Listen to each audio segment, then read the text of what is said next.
The Outline of History, being a plain history of life and mankind by H.G. Wells, revised and brought up to the end of the Second World War by Raymond Postgate, with maps and plans by J.F. Horban, Volume 1, Book 5, Rise and Collapse of the Roman Empire, Chapter 25, The Two Western Republics, Section 1, The Beginnings of the Latins, Section 2, A New Sort of State, Section 3, The Carthaginian Republic, of which men, Section 4, The First Punic War, Section 5, Cato the Elder and the Spirit of Cato, Section 6, The Second Punic War, Section 7, The Third Punic War, Section 8, How the Punic Wars Undermined Roman Liberty, Section 9, Comparison of the Roman Republic with a Modern State, Section 1. It is now necessary to take up the history of the two great republics of the Western Mediterranean, Rome and Carthage, and to tell how Rome succeeded in maintaining, for some centuries, an empire even greater than that achieved by the conquests of Alexander.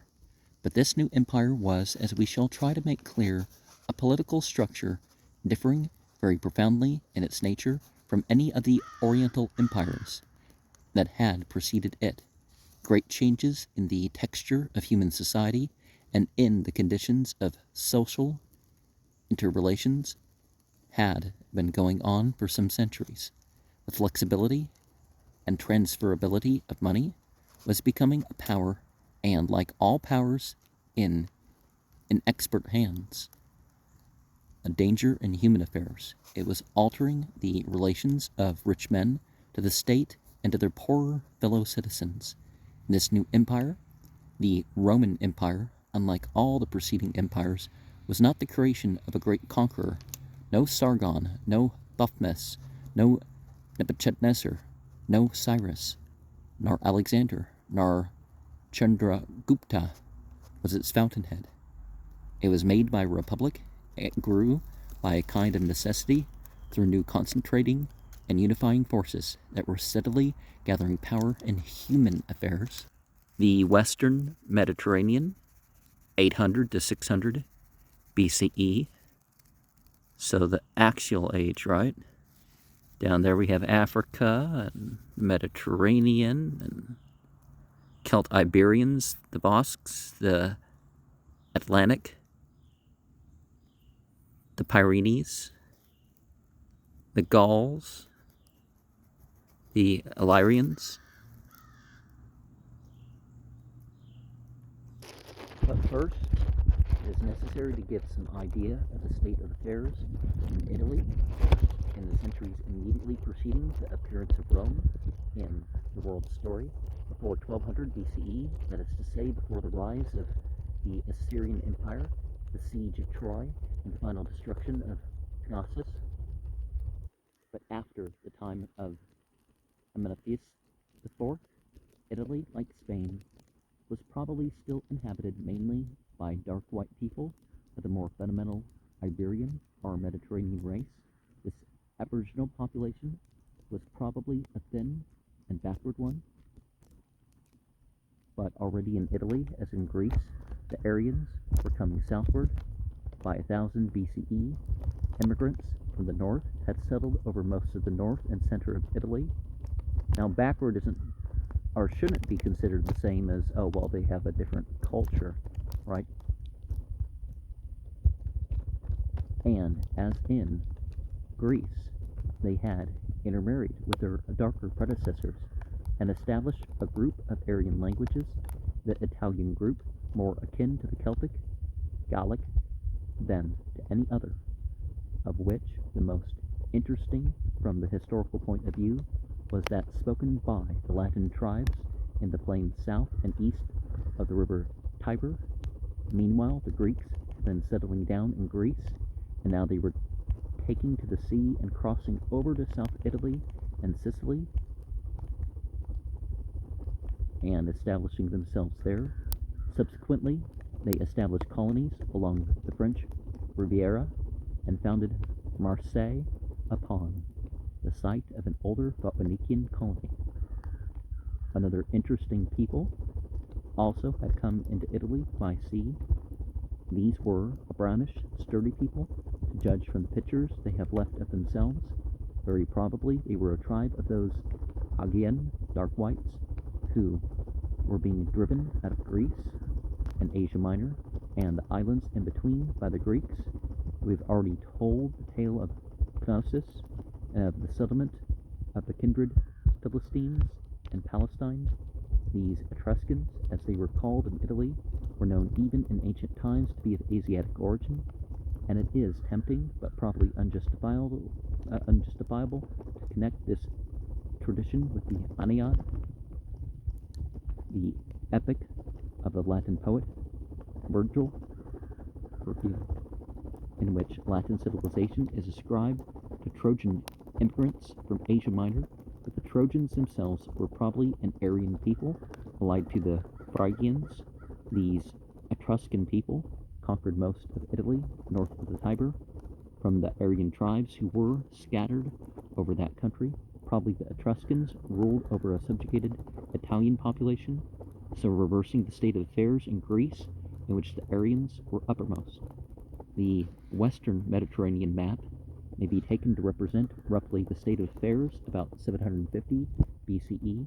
It also shows the establishment of the Phoenician traders, of which Carthage was the chief, along the shores of Africa and Spain. Of all the peoples actually in Italy, the Etruscans were by far the most civilized. They built sturdy fortresses of the Mycenaean type of architecture. They had a metal industry. They used imported Greek pottery of a very fine type. The Latin tribes on the other side of the Tiber were by comparison barbaric. The Latins were still a rude farming people. The center of their worship was a temple to the tribal god Jupiter upon the Alban Mount, as shown in map early Latium. There, they gathered for their chief festivals, very much after the fashion of the early tribal gathering we have already imagined at Avebury. This gathering place was not a town, it was a high place of assembly. There was no population permanently there. There were, however, 12 townships in the Latin League at one point upon Tiber. There was a ford, and here and there was a trade between Latins and Etruscans. At this ford, Rome had its beginnings. Trade assembled there, and refugees from 12 towns found asylum and occupation at this trading center. Upon the 7 hills near the ford, a number of settlements sprang up, which finally amalgamated into one city. Most people have heard the story of the 2 brothers, Romulus and Remus, who founded Rome, and the legend of how they were exposed as infants and sheltered and suckled by a wolf. Little value is now attached to this tale by modern historians. The date 753 BCE is given for the founding of Rome, but there are Etruscan tombs beneath the Roman Forum of a much earlier date than that, and the so-called tomb of Romulus bears an indecipherable Etruscan inscription. Early Latium, with the mountain region shaded, and we have an Etruscan painting of a ceremonial burning of the dead. The peninsula of Italy was not then the smiling land of vineyards and olive orchards it has since become. It was still a rough country of marsh and forest, in which farmers grazed their cattle and made their clearings.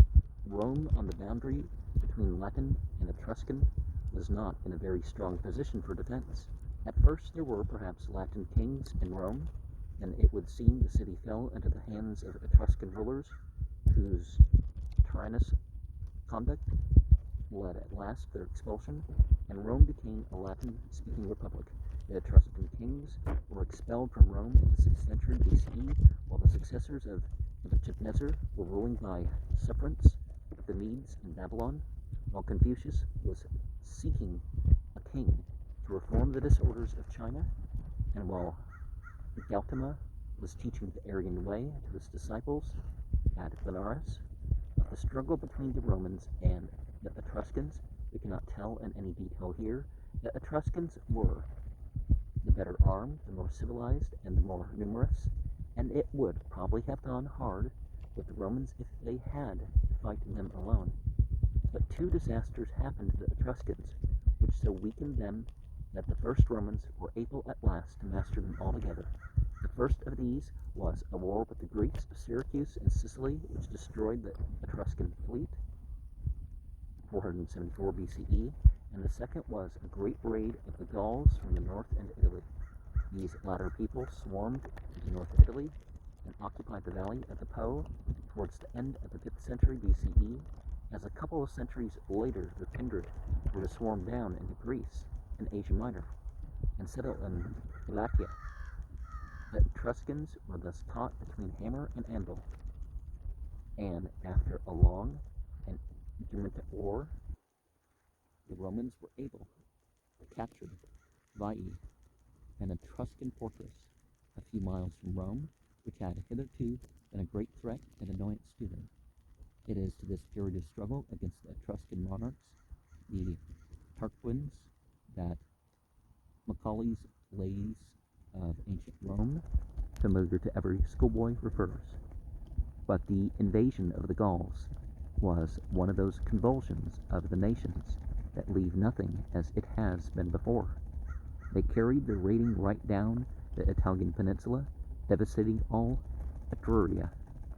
They took and sacked Rome 390 BCE, according to Roman legends on which doubt is thrown. The citadel on the capital held out, and this also the Gauls would have taken by surprise at night if certain geese had not been awakened by their stealthy movements and set up such a cackling as to arouse the garrison. After that, the Gauls, who were ill-equipped for siege operations and perhaps suffering from disease in their camp, were bought off and departed to the northward again. And though they made subsequent raids, they never again reached Rome. The leader of the Gauls who sacked Rome was named Brennus. It is related of him that as the gold of ransom was being weighed, there was some dispute about the justice of the Cacripois, whereupon he flung his sword into the scale, saying, Va victis, woe to the vanquished, a phrase that has haunted the discussions of all subsequent ransoms and indemnities down to the present time. For half a century after this experience, Rome was engaged in a series of wars to establish herself at the head of the Latin tribes, for the burning of the chief city seems to have stimulated rather than crippled her energies, however much she suffered.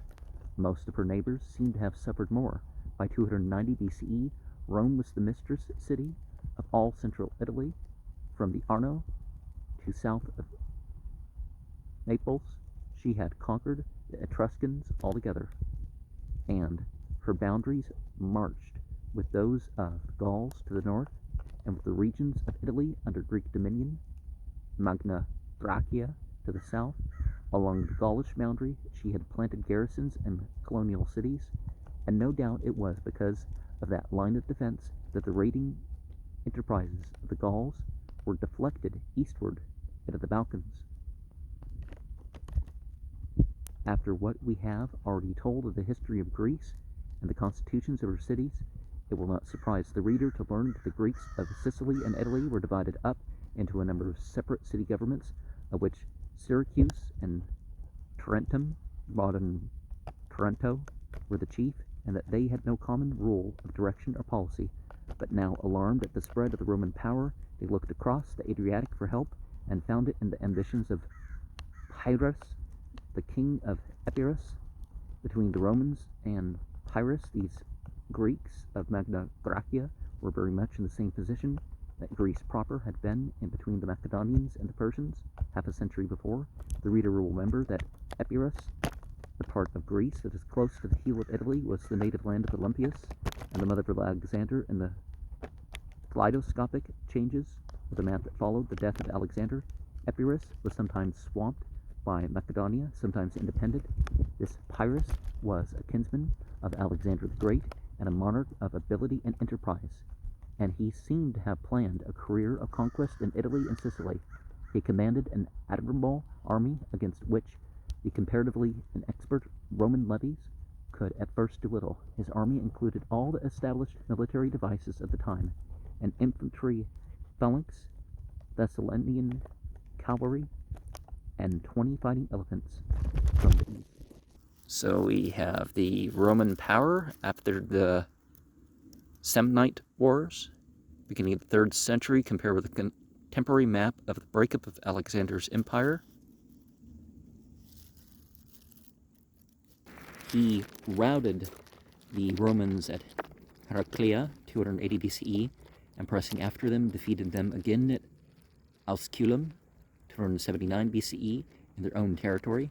Then, instead of pursuing the Romans further, he made a truce with them, turned his attention to the subjugation of Sicily, and so brought the sea power of Carthage into alliance against him, for Carthage could not afford to have a strong power established so close to her as Sicily. Rome in those days seemed to the Carthaginians a far less serious threat than the possibility of another Alexander the Great ruling Sicily. A Carthaginian fleet appeared off the mouth of the Tiber, therefore, to encourage or induce the Romans to renew the struggle, and Rome and Carthage were definitely allied against the invader. This interposition of Carthage was fatal to Pyrrhus. Without any decisive battle, his power wilted, and after a disastrous repulse and attack upon the Roman camp of Beneventum, he had to retire to Epirus, 275 BCE. It is recorded that when Pyrrhus left Sicily, he said he left it to be the battleground of Rome and Carthage. He was killed 3 years later in a battle in the streets of Argos. The war against Pyrrhus was won by the Carthaginian fleet, and Rome reaped a full half of the harvest of victory. Sicily fell completely to Carthage, and Rome came down to the toe and heel of Italy and looked across the straits of Messina at her new rival. In 11 years' time, 264 BCE, the prophecy of Pyrrhus was fulfilled, and the first war with Carthage, the first of the 3 Punic Wars, had begun. Punic, from the Latin Punicus, Carthaginian, i.e. Phoenician. Section 2. But we white Rome and the Romans, and we still have to explain what manner of people these were who were playing a role of conquest that had hitherto been played only by able and aggressive monarchs. Their state was, in the 5th century BCE, a republic of the Aryan type, very similar to a Greek aristocratic republic. The earliest accounts of the social life of Rome give us a picture of a very primitive Aryan community.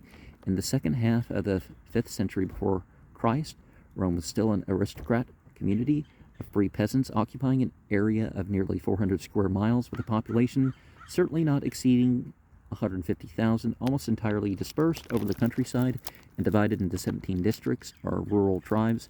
Most of the families had a small holding and a cottage of their own where father and sons lived and worked together, growing corn for the most part, while grain, you say corn, people think the thing with the ears and whatnot.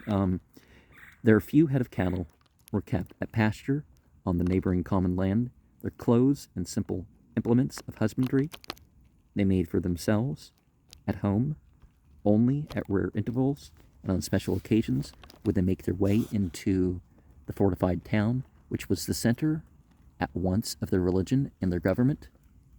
Here were the temples of the gods, the houses of the wealthy, and the shops of the artisans and traders, where corn, grain, oil, or wine could be bartered in small quantities for salt or rough tools and weapons of iron.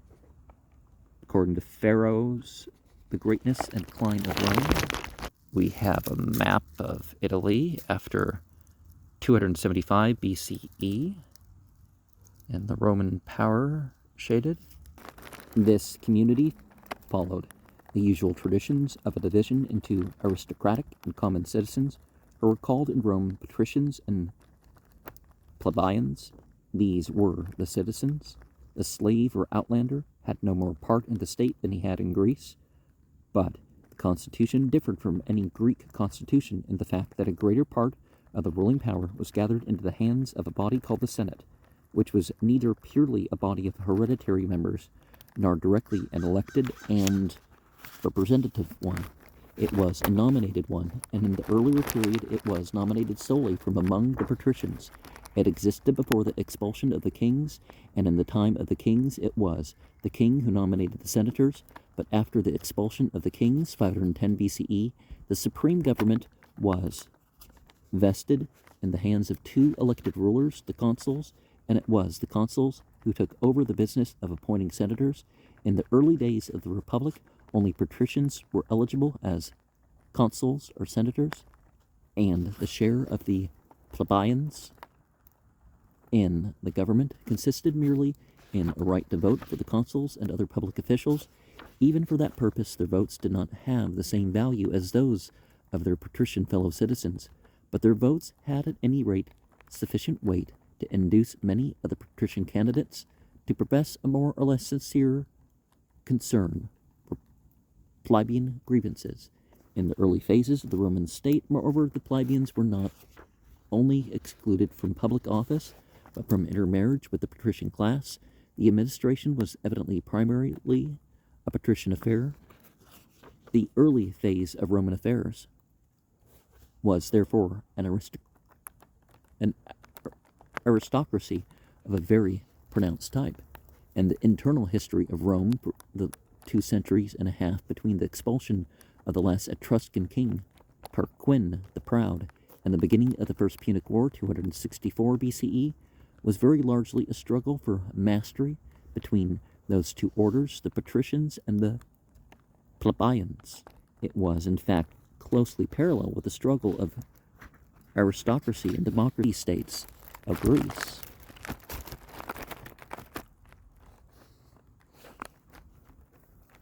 And, as in the case of Greece, there were whole classes in the community: slaves, freed slaves, unpropertied freemen, outlanders, and the like, who were entirely outside and beneath the struggle. We have already noted the essential difference of Greek democracy and what is called democracy in the world today. Another misused word is the Roman term proletariat, in which modern jargon means all the unpropertied people in a modern state.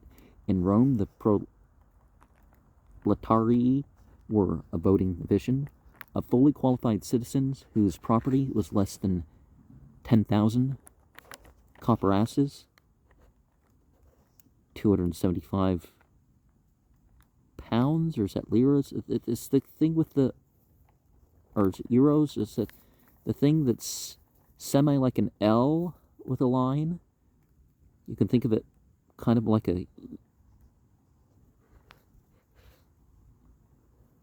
they were an enrolled class. Their value to the state consisted in their raising families as citizens. Proles is offspring, and from their ranks were drawn the colonists who went to form new Latin cities or to garrison important points. But the proletarii were quite distinct in origin from slaves or freedmen, or the miscellaneous driftage of a town slum, and it is a great pity that modern political discussion should be confused by an inaccurate use of the term, which has no exact modern equivalent, and which expresses nothing real in modern social classification.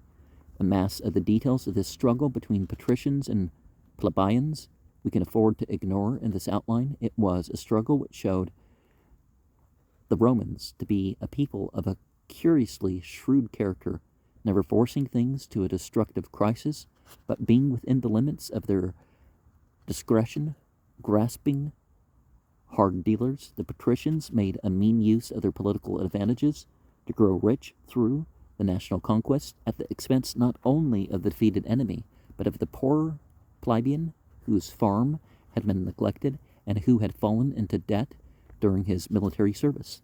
The plebeians were ousted from any share in the conquered lands, which the patricians divided up among themselves. The introduction of money probably increased the facilities of the usurer and the difficulties of the borrowing debtor. And here we have an unusual Roman coin struck to commemorate the victory over the Pyrrhus and his elephants. Well, I mean, it's unusual in what we consider coins. The three sorts of pressure won the plebeians a greater share in the government of the country and the good things that were coming to Rome as she grew powerful. The first of these, one, was the general strike of the plebeians. Twice they actually marched right out of Rome, threatening to make a new city higher up the Tiber, and twice this threat proved conclusive. The second method of pressure, two, was the threat of a tyranny, just as in Attica, the little state of which Athens was the capital. Pisistratus raised himself to power on the support of the poorer districts, so there was to be found in most periods of plebeian discontent some ambitious man ready to figure as a leader and wrest power from the Senate. For a long time the Roman patricians were clever enough to beat every such political tyrant by giving in to a certain extent to the plebeians, and finally, three, there were patricians big-minded and far-seeing enough to insist upon the need of reconciliation with the plebeians. Thus, in 509 BCE, Valerius Poplicola, the consul, enacted that whenever the life or rights of any citizen were at stake, there should be an appeal from the magistrates to the General Assembly. This Lex Valeria was the habeas corpus of Rome, and it freed the Roman plebeians from the worst dangers of class vindictiveness in the law courts. In 494 BCE occurred a strike. 1. After the Latin War, the pressure of debt had become excessive, and the plebeians saw with indignation their friends who had often served the state bravely in the legions thrown into chains and reduced to slavery at the demand of patrician creditors. War was raging against the Volscians, but the legionaries, on their victorious return, refused any longer to obey the consuls, and marched, though without any disorder, to the Sacred Mount beyond the Anio of the Tiber. There they prepared to found a new city, since the rights of citizens were denied to them in the old one. The patricians were compelled to give way, and the plebeians, returning to Rome from the first succession, received the privilege of having officers of their own, tribunes and aediles. J. Wells' Short History of Rome to the Death of Augustus is where that first section is quoted from. In 486 BCE arose Spurius Cassius II, a consul who carried an agrarian law securing public land for the plebeians, but the next year he was accused of aiming at royal power and condemned to death. His law never came into operation. There followed a long struggle on the part of the plebeians to have the laws of Rome written down so that they would no longer have to trust the patrician memories. In 450 BCE, the Law of the 12 Tables was published, the basis of all Roman law, but in order that the 12 tables should be formulated, a committee of 10, the decumvirate, was appointed in the palace of the ordinary magistrates. A second decumvirate, appointed in succession to the first, attempted a sort of aristocratic counter-revolution under Appius Claudius. The plebeians withdrew again a second time to the Sacred Mount, and Appius Claudius committed suicide in prison. In 440 came a famine, and a second attempt to found a popular tyranny upon the popular wrongs by Spurius Malleus, a wealthy plebeian, which ended in his assassination. After the sack of Rome by the Gauls in 390 BCE, Marcus Manlius, who had been in command of the capital when the geese had saved it, came forward as a popular leader.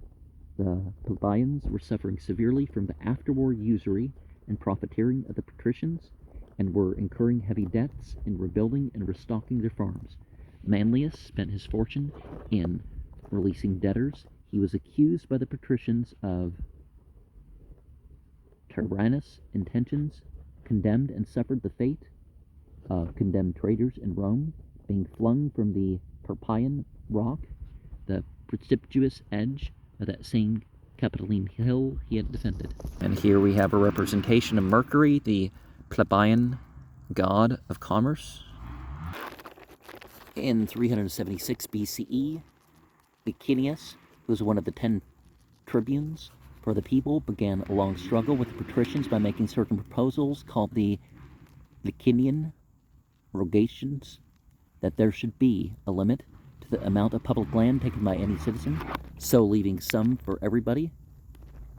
Well, perhaps maybe leaving public land as public land, that outstanding debts should be forgiven without interest upon the repayment of the principal, and that henceforth one at least of the 2 consuls should be a plebeian. This precipitated a 10-year struggle, the plebeian power to stop business by the veto of their representatives. The tribunes was fully exercised. In cases of national extremity, it was the custom to set all other magistrates aside and appoint one leader, the dictator. Rome had done such a thing during times of military necessity.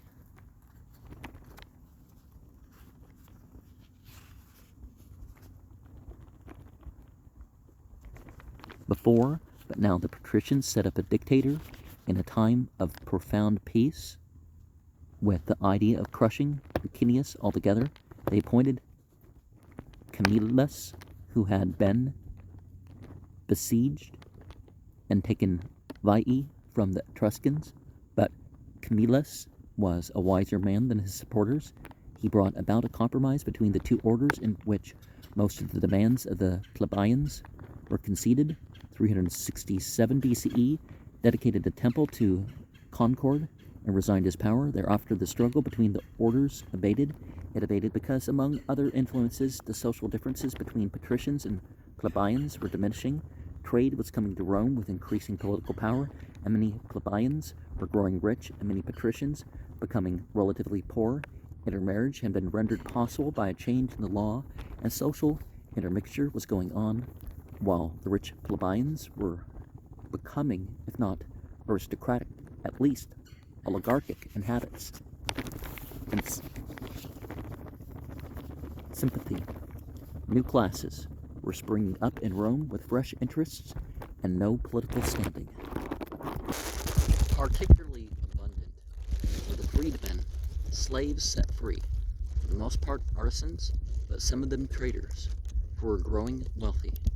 And the Senate, no longer a purely patrician body, since various official positions were now open to plebeians, and such plebeian officers became senators, was becoming now an assembly of all the wealthy, able, energetic, and influential men of the state. The Roman power was expanding, and as it expanded, these old-class oppositions of the early Latin community were becoming unmeaning. They were being replaced by new associations and new antagonisms.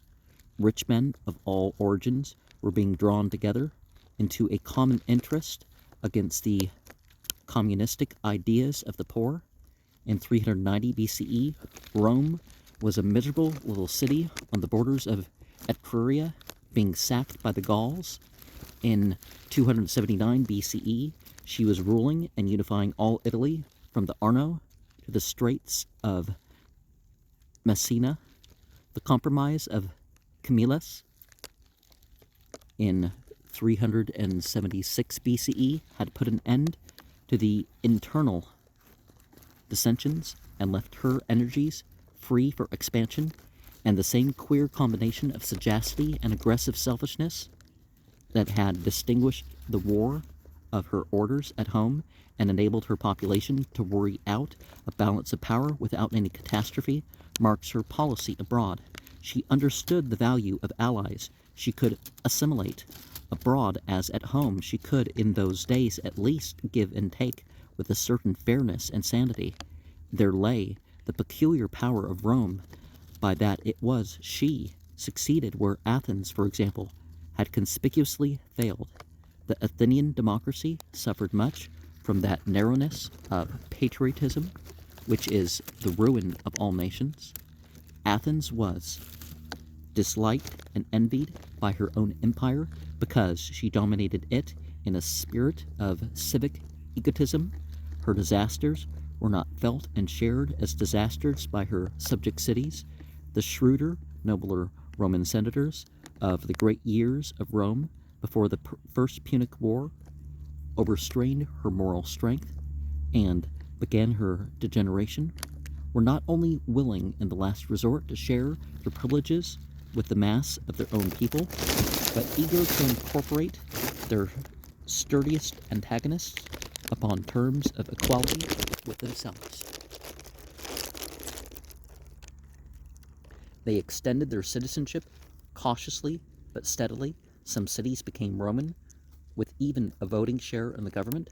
Others had self-government and the right to trade or marry in Rome. Without a full Roman citizenship, garrisons of full citizens were set up as strategic points and colonies with variable privileges established. Amidst the purely conquered peoples, the need to keep communications open in this great and growing mass of citizenship was evident from the first. Printing and paper were not yet available for intercourse, but a system of high roads followed the Latin speech and the Roman rule. The first of these, the Appian Way, ran from Rome ultimately into the heel of Italy. It was begun by the censor Appius Claudius, who must not be confused with the Decemvir Appius Claudius of a century earlier in 312 BCE. According to a census made in 265 BCE, there were already in the Roman dominions, that is to say in Italy south of the Arno, 300,000 citizens. They all had a common interest in the welfare of the state. They were all touched a little with the diffused kingship of the Republic. This was, we have to note, an absolutely new thing in the history of mankind. All considerable states and kingdoms and empires hitherto had been communities by mere obedience to some head, some monarch, upon whose moods and character the public welfare was helplessly dependent. No republic had hitherto succeeded in being anything more than a city-state. The so-called Athenian Empire was simply a city-state directing its allies and its subjugated cities. In a few decades, the Roman Republic was destined to extend its citizenship into the valley of the Po, to assimilate the kindred Gauls, replacing their language by Latin, and to set up a Latin city, Aquileia, at the very head of the Adriatic Sea. In 89 BCE, all free inhabitants of Italy became Roman citizens. In 212 of the Common Era, the citizenship was extended to all free men in the empire. This extraordinary political growth was manifestly the precursor of all modern states of the Western type. It is as interesting to the political student, therefore, as a Carboniferous amphibian or an Archaeopteryx to the student of zoological development. It is the primitive type of the now dominant order. Its experiences throw light upon all subsequent political history. One natural result of the growth of a democracy of hundreds of thousands of citizens scattered over the greater part of Italy was the growth and power of the Senate. There had been, in the development of the Roman constitution, a variety of forms of the popular assembly, the plebeian assembly, the assembly by tribes, the assembly by centuries, and the like, into which variety we cannot enter here with any fullness. But the idea was established that with the popular assembly lay the power of initiating laws. It is to be noted that there was a sort of parallel government in this system. The assembly by tribes, or by centuries, was an assembly of the whole citizen body, patrician and plebeian, together, The assembly of the plebeians was, of course, an assembly only of the plebeian class. Each assembly had its own officials, the former, the consuls, etc., the latter, the tribunes. While Rome was a little state 20 miles square, it was possible to assemble something like a representative gathering of the people, but it will be manifest that, with the means of communication existing in Italy at that time, it was now impossible for the great bulk of the citizens even to keep themselves informed of what was going on at Rome, much less to take any effective part in political life there. The modern equivalent is bills of Congress being so big that not even those passing them have time to read them, and things being snuck in that they would never put there if it was argued before the rest of the nation. Aristotle, in his Politics, had already pointed out the virtual disenfranchisement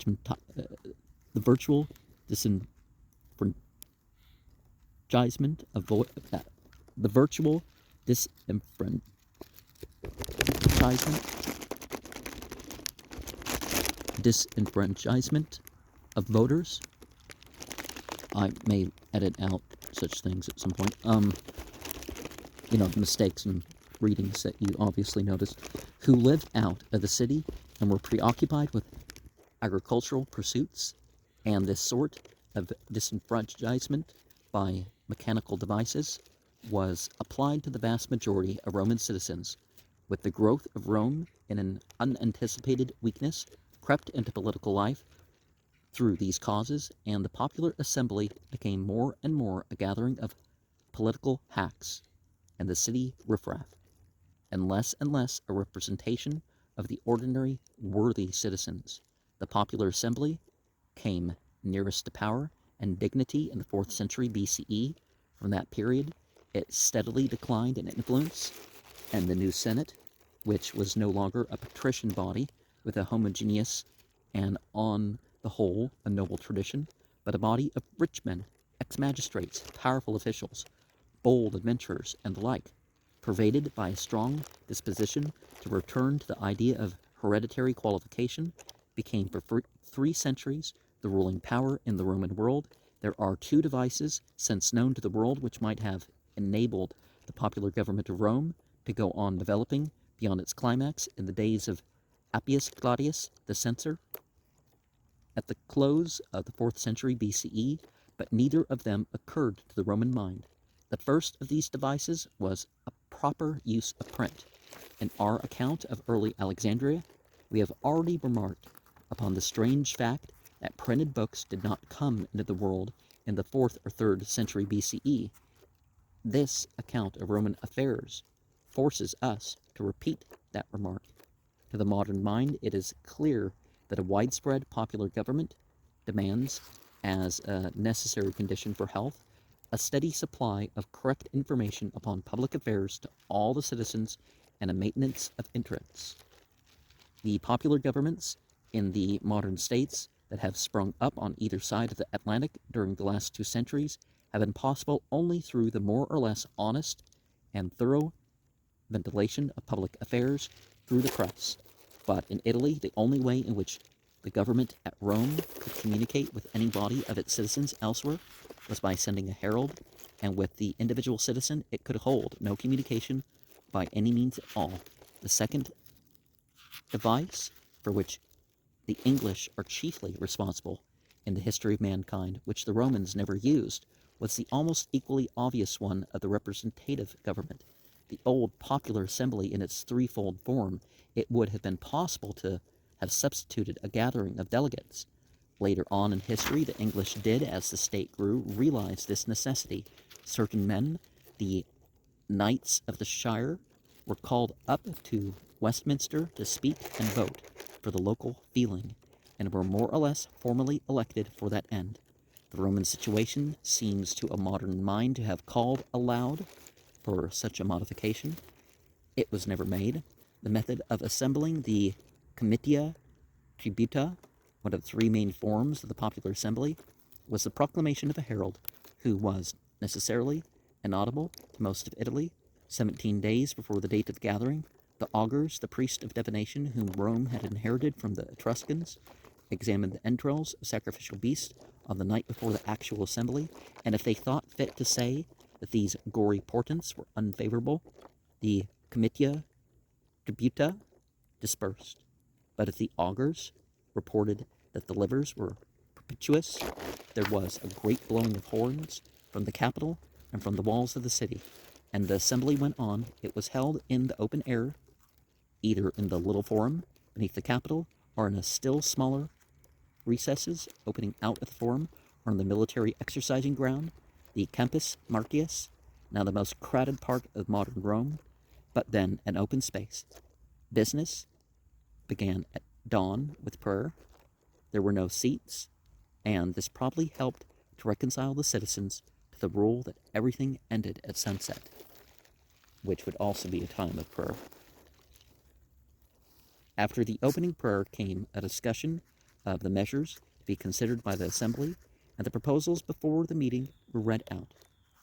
Is it not astonishing that there were no printed copies distributed? If any copies were handed about, they must have been in manuscript, and each copy must have been liable to errors and deliberate falsification. No questions seem to have been allowed, but private individuals might address the gathering with the permission of the presiding magistrate. The multitude then proceeded to go into enclosures like cattle pens according to their tribes, and each tribe voted upon the measure under consideration. The decision was then taken not by the majority of the citizens, but by the majority of tribes, and it was announced by the heralds. Nowadays we have Blackrock, State Street, and Vanguard. I don't remember which order, but the popular assembly by centuries, Comitia Centuriata, was very similar in its character, except that instead of 35 tribes, there were in the 3rd century BCE 373 centuries, and there was a sacrifice as well as a prayer to begin with. The centuries, originally military, like the hundreds of primitive English local government, had long since lost any connection with the number 100. Some contained only a few people, some very many. There were 18 centuries of knights, equites, who were originally men in a position to maintain the horse and serve in the cavalry. Though later the Roman knighthood, like knighthood in England, became a vulgar distinction of no military, mental, or moral significance, these equites became a very important class. As Rome traded and grew rich, for a time they were the real moving class in the community. There was as little chivalry, service nobility, left among them at last as there is in the honors list knights of England of today. The senators from about 200 BCE were excluded from trade. The equites became therefore the great businessmen, negotiators, and as publicani, they farmed the taxes. There were, in addition, 80 centuries of wealthy men, worth over 100,000 donkeys, 22 of men worth over 75,000 donkeys, and so on. There were 2 centuries each of the mechanics and musicians, and the proletari made up 1 century. The decision in the Comitia Centuriata was by the majority of the centuries.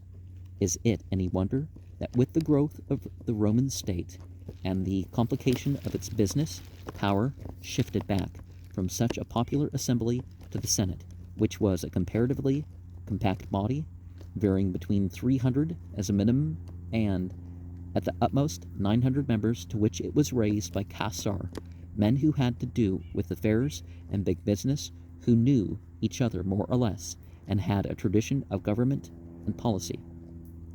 the power of nominating and calling up the senators vested in the Republic first, the consuls. And when, sometime after, censors were created, and many of the powers of the consuls had been transferred to them, they were also given this power. Appius Claudius, one of the first of the censors to exercise it, enrolled freedmen in the tribes and called sons of freedmen to the Senate, but this was a shocking arrangement to the conservative instincts of the time. The consuls would not recognize his Senate, and the next censors, 304 BCE, set aside his invitations. His attempt, however, serves to show how far the Senate had progressed from its original condition as a purely patrician body. Like the contemporary British House of Lords, it had become a gathering of big businessmen, energetic politicians, successful adventurers, great landowners, and the like. Its patrician dignity was a picturesque sham, but unlike the British House of Lords, it was unchecked legally by anything but the inefficient popular assembly we have already described, and by the tribunes elected, the plebeian assembly. Its legal control over the consuls and proconsuls was not great. It had little executive power, but in its prestige and experience lay its strength and influence. The interests of its members were naturally antagonistic to the interests of the general body of citizens, but for some generations that great mass of ordinary men was impotent to express its dissent from the proceedings of this oligarchy. Direct popular government of a state larger than a city-state had already failed, therefore, in Italy, because as yet there was no public education, no press, and no representative government. It had failed through these mere mechanical difficulties before the First Punic War, but its appearance is of enormous interest as the first appearance of a set of problems with which the whole political intelligence of the world wrestles at the present time. The Senate met, usually in a Senate house in the Forum, but on special occasions it would be called to meet in this or that temple, and when it had to deal with foreign ambassadors or its own generals, who were not allowed to enter the city while in command of troops, it assembled in the Campus Martius outside the walls. Section 3. It has been necessary to deal rather fully with the political structure of the Roman Republic because of its immense importance to this day. The constitution of Carthage need not detain us long. Italy, under Rome, was a republican country. Carthage was that much older thing, a republican city. She had an empire, as Athens had an empire, of tributary states which did not love her, and she had a great and naturally disloyal, industrial, slave population. In the city, there were two elected kings, as Aristotle calls them, the Cephets, who were really equivalent to the Roman censors. Their Semitic name was the same as that used for the Jewish judges.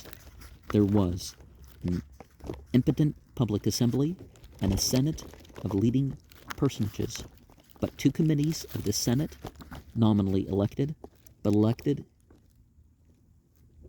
by easily controlled methods. The 104 and the 30 really constituted a close oligarchy of the richest and most influential men. They told as little as they could to their allies and fellow citizens, and consulted them as little as possible. They pursued schemes in which the welfare of Carthage was no doubt subordinated to the advantage of their own group. They were hostile to new men or novel measures, and confident that a sea ascendancy that had lasted 2 centuries must be in the very nature of things. Well, nowadays we criticize the radicals. Section 4. It would be interesting and not altogether idle to speculate what might have happened to mankind if Rome and Carthage could have settled their differences and made a permanent alliance in the Western world. If Alexander the Great had lived, he might have come westward and driven these two powers into such a fusion of interests, but that would not have suited the private schemes and splendors of the Carthaginian oligarchy, and the new Senate of Greater Rome was now growing fond of the taste of plunder and casting covetous eyes across the straits of Messina upon the Carthaginian possessions in Sicily. They were covetous, but they were afraid of the Carthaginian sea power. Roman popular patriotism, however, was also jealous and fearful of these Carthaginians, and less inclined to count the cost of a conflict. The alliance Pyrrhus had forced upon Rome and Carthage held good for 11 years, but Rome was ripe for what is called in modern political jargon an defensive war. The occasion arose in 264 BCE, and that time Sicily was not completely in Carthaginian hands. The eastward end was still under the power of the Greek king of Syracuse, Hiero, a successor of that Dionysius to whom Plato had gone as resident court philosopher. A band of mercenaries who had been in the service of Syracuse seized upon Messina, 289 BCE, and raided the trade of Syracuse, so that at last Hiero was forced to take measures to suppress them, 270 BCE. Thereupon Carthage, which was also vitally concerned in the suppression of piracy, came to his end, and put in a Carthaginian garrison at Messina. That was an altogether justifiable proceeding. Now that Tyre had been destroyed, the only capable guardian of the sea law in the Mediterranean was Carthage, and the suppression of piracy was her task by habit as well as by tradition. The pirates of Messina appealed to Rome, and the accumulating jealousy and fear of Carthage decided the Roman people to help them.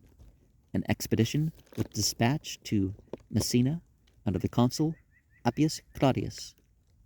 The third Appius Claudius we have had to mention in this history. So here we have some Carthaginian coins.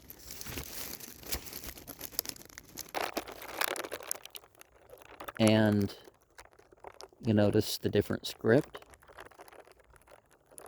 So began the first of the most wasteful and disastrous series of wars that has ever darkened the history of mankind. But this is how one historian, soaked with the fantastical political ideas of our times, is pleased to write of this evil expedition. The Romans knew they were entering on war with Carthage, but the political instincts of the people were right, for a Carthaginian garrison on the Sicilian Straits would have been a dangerous menace to the peace of Italy, so they protected the peace of Italy from this menace by a war that lasted nearly a quarter of a century. They wrecked their own slowly acquired political morale in the process. The Romans captured Messina, and Hiero deserted from the Carthaginians to the Romans. Then for some time the struggle centered upon the town Agrigentum. This the Romans besieged, and a period of trench warfare ensued. Both sides suffered greatly from plague and irregular supplies. The Romans lost 30,000 men, but in the end, 262 BCE, the Carthaginians evacuated the place and retired to their fortified towns on the western coast of the island, of which Lalabaeum was the chief.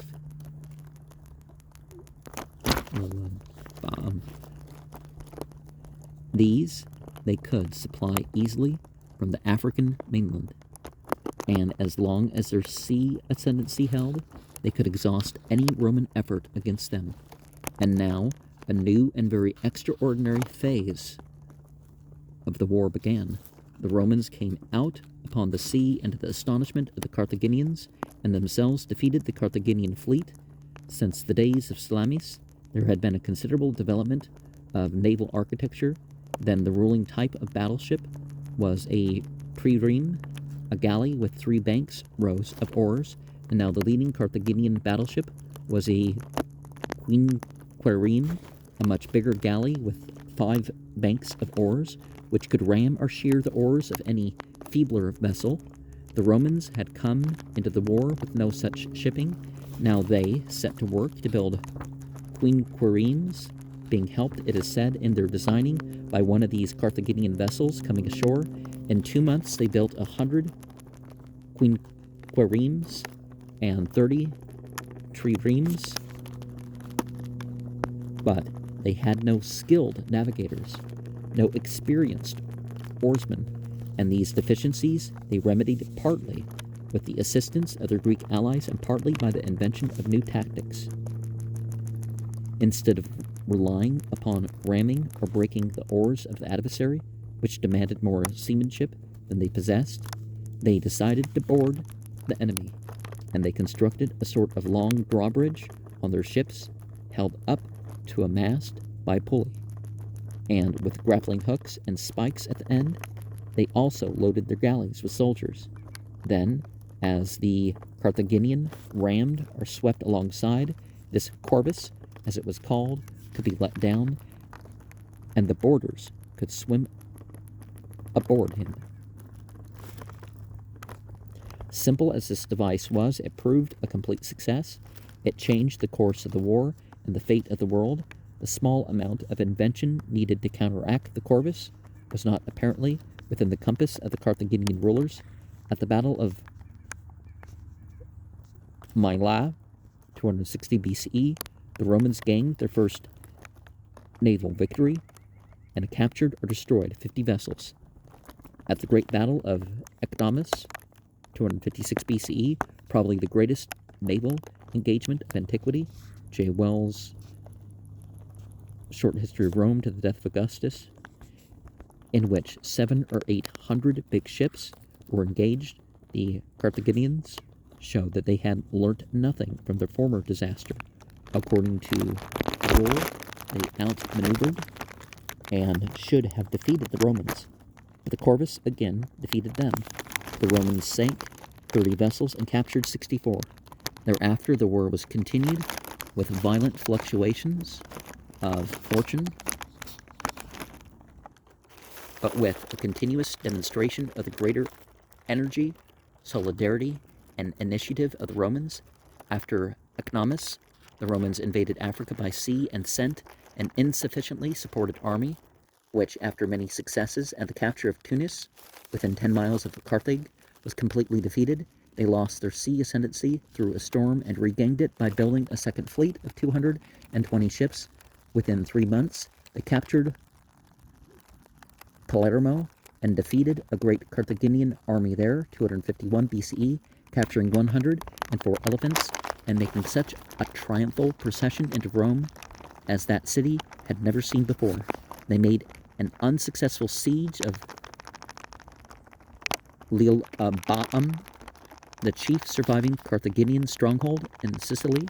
They lost their second fleet in a great naval battle at Drepanum, 249 BC, losing 180 of 210 vessels, and a third fleet of 120 battleships and 800 transports was lost in the same year, partly in battle and partly in a storm. For 7 years, a sort of war went on between the nearly exhausted combatants, a war of raids and feeble sieges, during which the Carthaginians had the best of it at sea. Then, by a last supreme effort, Rome launched a fourth fleet of 200 keels and defeated the last strength of the Carthaginians at the Battle of the Agatian Isles, 241 BCE, after which Carthage, 240 BCE, sued for peace.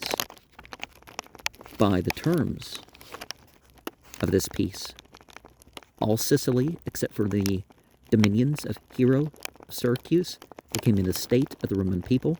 There was no such process of assimilation as has been practiced in Italy. Sicily became a conquered province, paying tribute and yielding profit like the provinces of the older empires. And in addition, Carthage paid a war indemnity of 3,200 talents. It's that thing that's like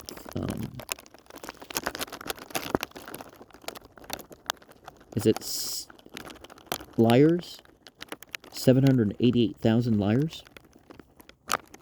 Section 5. For 22 years there was peace between Rome and Carthage. It was peace without prosperity.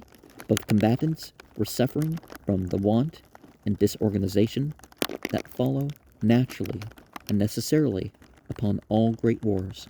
The territories of Carthage seethed with violent disorder. The returning soldiers could not get their pay and mutinied and looted. The land went uncultivated.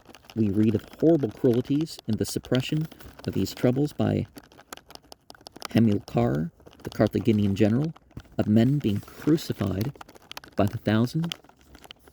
Sardinia and Corsica revolted. The peace of Italy was scarcely happier. The Gauls rose and marched south. They were defeated and 40,000 of them killed at Telamon. It is manifest that Italy was incomplete until it reached the Alps. Roman colonies were planted in the valley of the Po, and the great northward artery, the Via Flaminia, was begun, but it shows the morale and intellectual degradation of this post-war period, that when the Gauls were threatening Rome, human sacrifices were proposed and carried out. The old Carthaginian sea law was broken up. It may have been selfish and monopolistic, but it was at least orderly. The Adriatic swarmed with Illyrian pirates, and as the result of a quarrel arising out of this state of affairs, Illyria, after 2 wars, had to be annexed as a second province by sending expeditions to annex Sardinia and Corsica, which were Carthaginian provinces in revolt. The Romans prepared the way for the Second Punic War. The First Punic War had tested and demonstrated the relative strength of Rome and Carthage. With a little more wisdom on either side, with a little more magnanimity on the part of Rome, there need never have been a renewal of the strength. But Rome was an ungracious conqueror. She seized Corsica and Sardinia on no just grounds. She increased the indemnity by 1,200 talents. She set a limit, the Ebro, to Carthaginian developments in Spain. There was a strong party in Carthage, led by Hanno, for the propitiation of Rome, but it was naturally that many Carthaginians should come to regard their natural adversary with a despairing hatred. Hatred is one of the passions that can master life, and there is a type of temperament very prone to it, ready to see life in terms of vindictive melodrama, ready to find stimulus and satisfaction in frightful demonstrations of justice and revenge.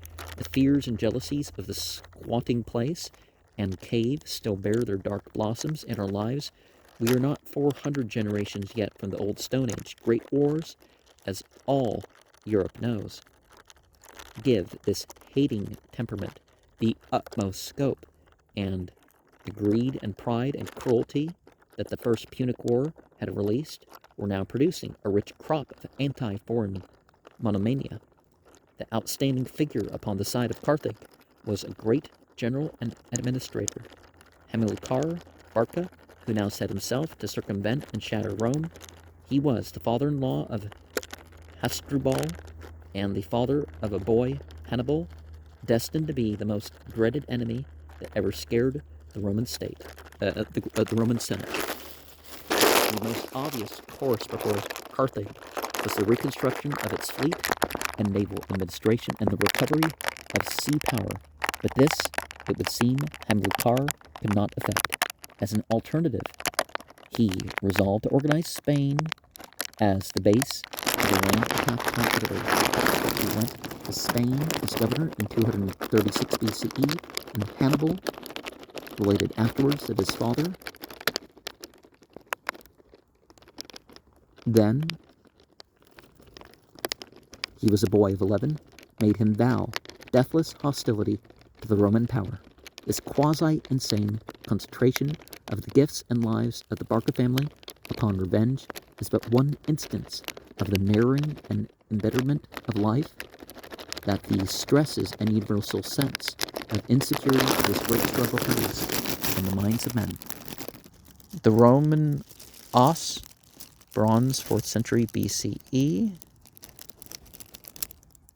So they were about twice the size as they are on the page. A quarter of a century of war had left the whole Western world miserable and harsh, while the 11-year-old Hannibal was taking his vow of undying hatred. There was running about a farmhouse of Tusculum a small but probably very disagreeable child of 2 named Marcus Porcius Cato. This boy lived to be 85 years old, and his ruling passion seems to have been hatred for any human happiness but his own. He was a good soldier and had a successful political career. He had a command in Spain and distinguished himself by his cruelties. He posed as a champion of religion and public morality, and under this convenient cloak carried on a lifelong war against everything that was young, gracious, or pleasant. Whoever aroused his jealousy incurred his moral disapproval. He was energetic in the support and administration of all laws against dress, against the personal adornment of women, against entertainments and free discussion. He was so fortunate as to be made censor, which gave him great power over the private lives of public people. He was thus able to ruin public opponents through private scandals. He expelled Manlius from the Senate for giving his wife a kiss in the daytime in the sight of their daughter. He persecuted Greek literature, about which, until late in life, he was totally ignorant. Then he read and admired Demosthenes. He wrote in Latin upon agriculture and the ancient and lost virtues of Rome.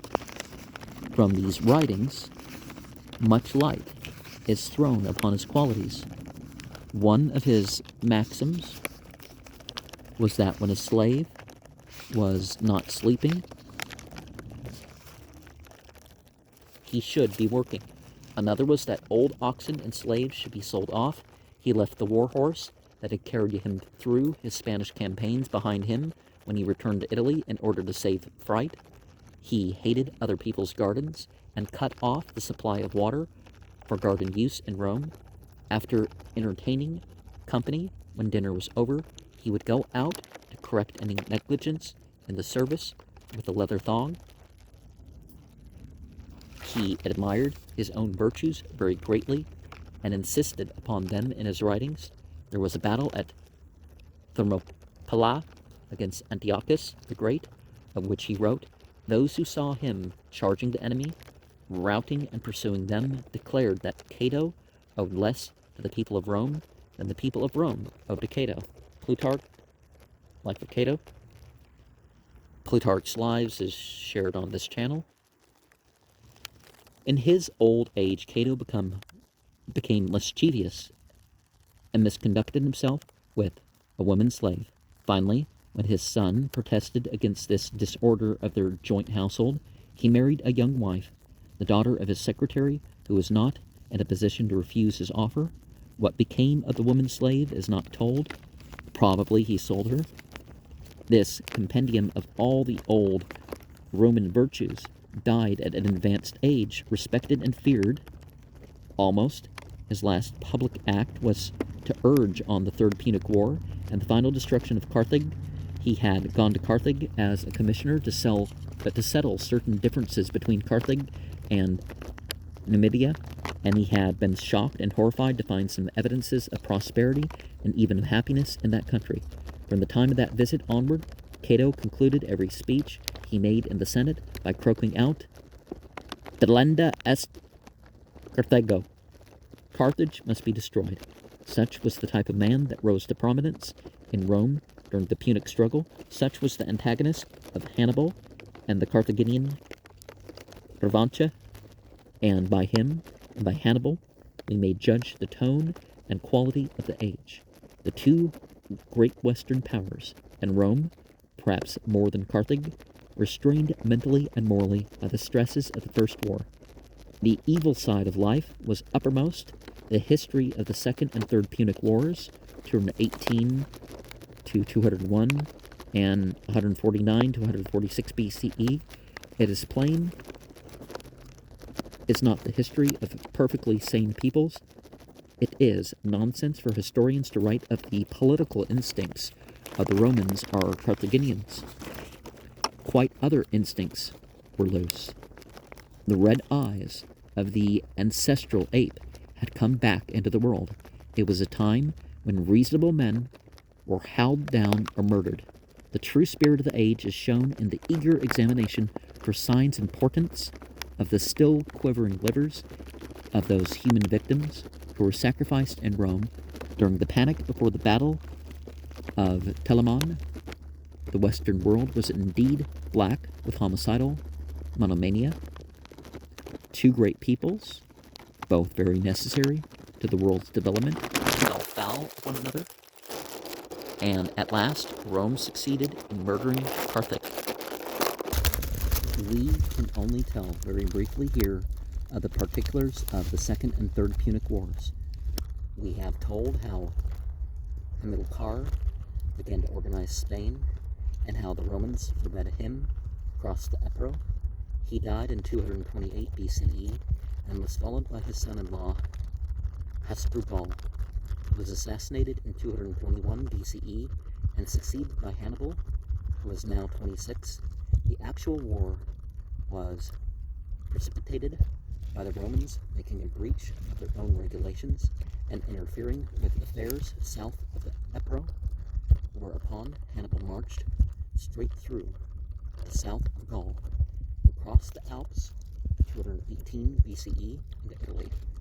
The history of the next 15 years is the story of the most brilliant and futile raid in history. For 15 years, Hannibal held it out in Italy, victorious and unconquered. The Roman generals were no match for the Carthaginians, and whenever they met him, they were beaten. But one Roman general, P.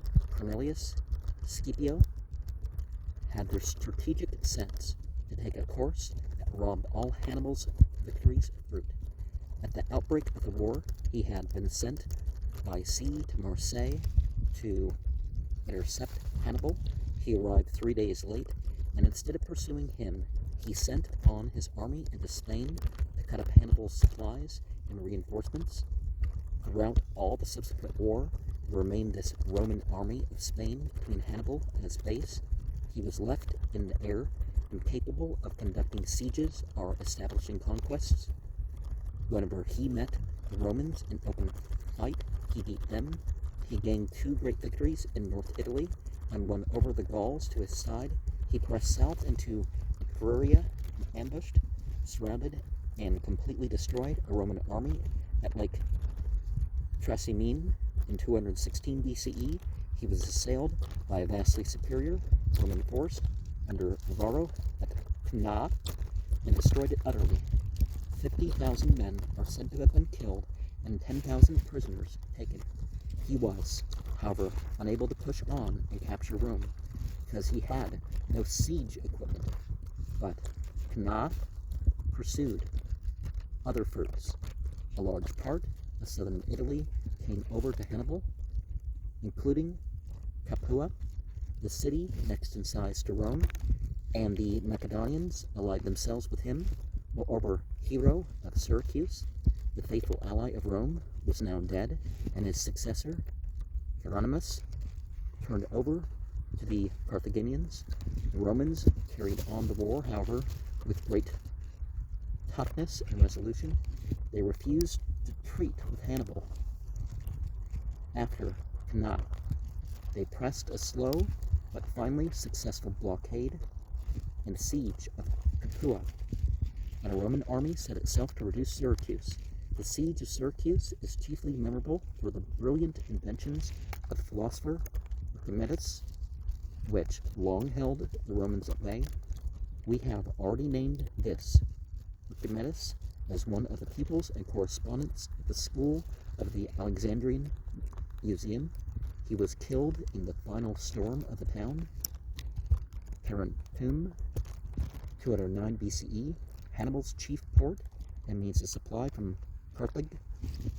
At last followed Syracuse, 212 BCE, and Capua, 211 BCE. and his communications became irregular.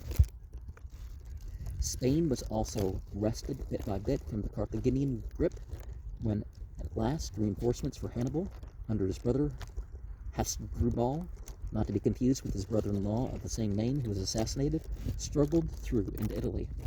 They were destroyed at the Battle of the Metaurus, 207 BCE, and the first news that came to Hannibal of the disaster was the hacked-off head of his brother thrown into his camp.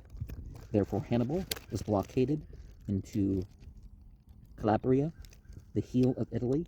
He had no forces for further operations of any magnitude, and he returned at last to Carthage in time to command the Carthaginians in the last battle of the war. This last battle, the Battle of Zama, 202 BCE, was fought close to Carthage. It was the first defeat Hannibal experienced, and so it is well to give a little attention to the personality of his conqueror, Scipio Africanus the Elder, who stands out in history as a very fine gentleman indeed, a great soldier and a generous man. We have already mentioned a certain P. Cornelius Scipio, who struck at Hannibal's base in Spain. This was his son. Until after Zama, this son bore the same name of P. Cornelius Scipio, and then the surname of Africanus was given him.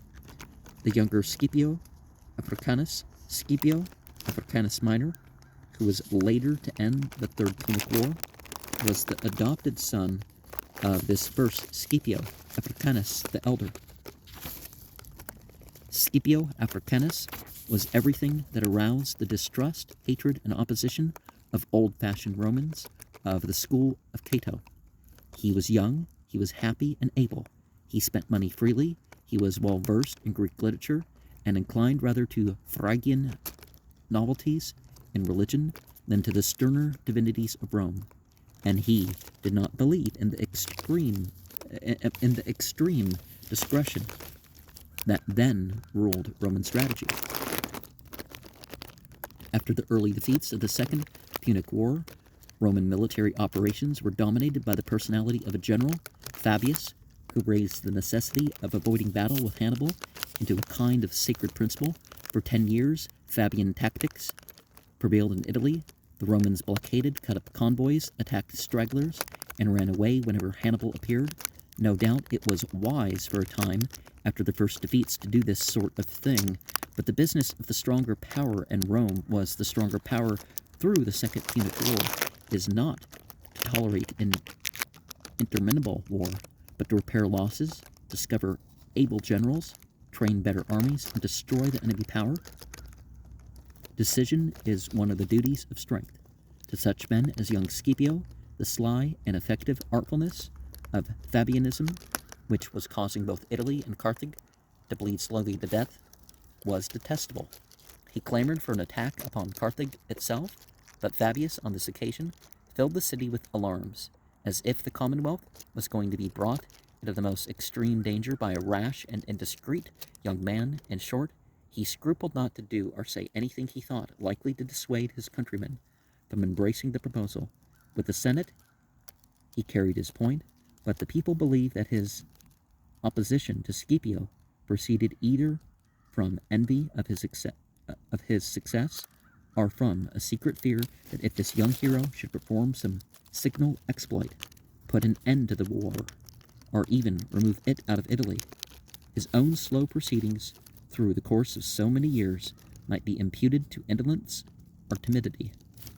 He applied to Crassus, the colleague of Scipio, and endeavored to persuade him not to yield that province to Scipio, but if he thought it proper to conduct the war in that manner, to go himself against Carthage, nay, he even hindered the raising of money for that expedition, so that Scipio was obliged to find the supplies as he could.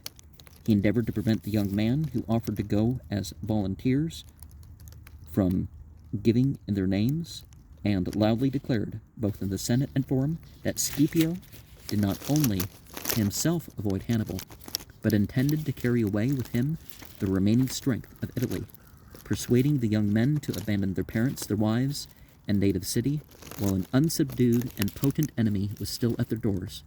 With these assertions, He so terrified the people that they allowed Scipio to take with him only the legions that were in Sicily, and 300 of those men who had served him with so much fidelity in Spain. After Scipio was gone over into Africa, an account was soon brought to Rome of his glorious and wonderful achievements. This account was followed by rich spoils, which confirmed it. A Numidian king was taken prisoner, 2 camps were burned and destroyed, and in them a vast number of men, arms, and horses. The Carthaginians sent orders to Hannibal to quit his fruitless hopes in Italy and return home to defend his own country. Whilst every tongue was applauding these exploits of Scipio, Fabius proposed that his successor should be appointed without any shadow of reason for it, except what this well-known maxim implies, viz., that it is dangerous to trust affairs of such importance to the fortune of one man, because it is not likely that he will always be successful. Nay, even when Hannibal embarked his army and quitted Italy, Fabius ceased not to disturb the general joy and to dampen the spirits of Rome, for he took the liberty to affirm that the Commonwealth was now come to her last and worst trial, and she had the most reason to dread the efforts of Hannibal when he should arrive in Africa and attack her sons under the walls of Carthage. That Scipio would have to do with an army yet warm with blood, with so many Roman generals, dictators, and consuls. The city was alarmed with these declamations, and though the war was removed into Africa, the danger seemed to approach nearer Rome than ever. Plutarch's Lives, better sound quality in that one room is posted up for this channel. Before the Battle of Zama, there were a brief truce and negotiations which broke down through the fault of the Carthaginians. As with the Battle of Arbela, to the exact date of the Battle of Zama can be fixed by an eclipse, which in this case occurred during the fighting.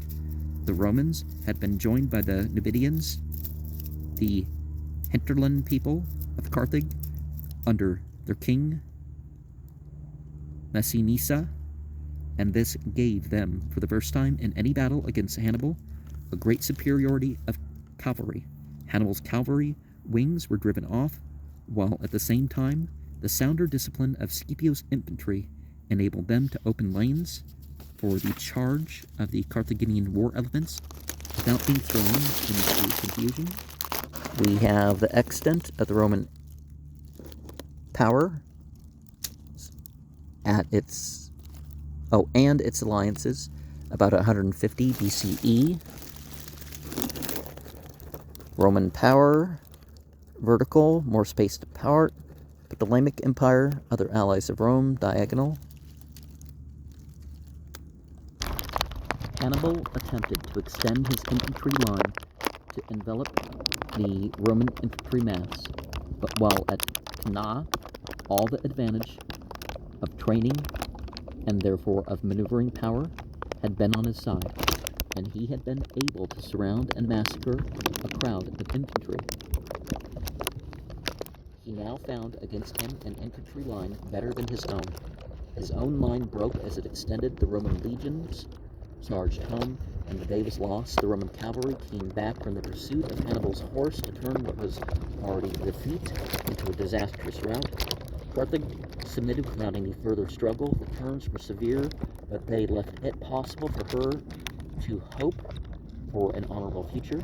She had to abandon Spain to Rome, to give up all her war fleet except 10 vessels, to pay 10,000 talents, 2.4 million liras, and what was the most difficult condition of all, to agree not to wage war without the permission of Rome. Finally, a condition was added that Hannibal, as the great enemy of Rome, should be surrendered, but he saved his countrymen from this humiliation by flying to Asia. These were exorbitant conditions with which Rome should have been content, but there are nations so cowardly that they dare not merely conquer their enemies, they must massacre and destroy them.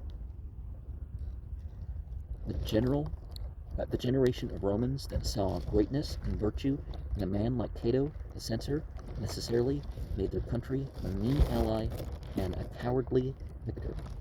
Section 7. The history of Rome for the 53 years that elapsed between the Battle of Zama and the last act of the tragedy, the Third Punic War, tells of a hard, ungracious expansion of power abroad and of the slow destruction by the usury and greed of the rich, of the free agricultural population at home. The spirit of the nation had become harsh and base.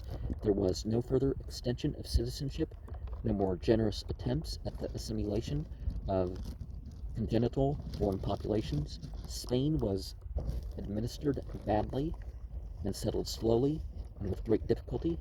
Complicated interventions led to the reduction of Ilaria and Macedonia to the position of tribute-paying provinces. Rome, it was evident, was going to tax the foreigner now and release her home population from taxation. After 168 BCE, which is around the time of the historical appearance of Judaism with the Maccabees, the old land tax was no longer levied in Italy, and the only revenue derived from Italy was from the state domains and through a tax on imports from overseas. Revenues from the province of Asia defrayed the expenses of the Roman state. At home, men of the Cato type were acquiring farms by loans and foreclosures, often the farms of men impoverished by war service. They were driving the free citizens off their land and running their farms with the piteously driven slave labor that was made cheap and abundant. Such men regarded alien populations abroad merely as unimported slaves. Sicily was handed over to the greedy enterprise of tax farmers. Corn, grain, could be grown there by rich men using slaves and imported very profitably into Rome, and so the homeland could be turned over to cattle and sheep feeding. Consequently, a drift of the uprooted Italian population to the towns, and particularly to Rome, began. But the first conflicts with the spreading power of Rome with the Seleucids, and how she formed an alliance with Egypt, we can tell little here, nor of the tortuous fluctuations of the Greek cities under a shadow of her advance until they fell into actual subjugation. A map must suffice to show the extension of her empire at this time. The general grim baseness of the age was not without its protesting voices. We have already told how the wasting disease of the Second Punic War, a disease of the state which was producing a voracious rich men, exactly as diseases of the body will sometimes produce great pustules, was ended by the vigor of Scipio Africanus. When it had seemed doubtful whether the Senate would let him go as the Roman general, he had threatened an appeal to the people. Thereafter he was a marked man for the senatorial gang, who were steadily changing Italy from a land of free cultivators to a land of slave-work cattle ranches. They attempted to ruin him before ever he reached Africa. They gave him forces insufficient as they hoped for victory, and after the war they barred him strictly from any office, interest, and his natural malice alike prompted Cato to attack him. Scipio Africanus the elder seems to have been of a generous and impatient temperament, and indisposed to exploit the popular discontent with current tendencies, and his own very great popularity to his advantage. He went as subordinate to his brother Lucius Scipio when the latter commanded the first Roman army to pass into Asia. At Magnesia and Lydia, a great composite army under Antiochus III, the Seleucid monarch, suffered the fate, 190 BCE, of a very similar Persian armies of 140 years before. The victory drew down upon Lucius Scipio the hostility of the Senate, and he was accused of misappropriating monies received from Antiochus. This filled Africanus with honest rage. As Lucius stood up in the Senate with his accounts in his hands, ready for the badgering of his accusers, Africanus snatched the documents from him, tore them up and flung the fragments down. His brother, he said, had paid into the treasury 200,000 sestertia, 2 million liras.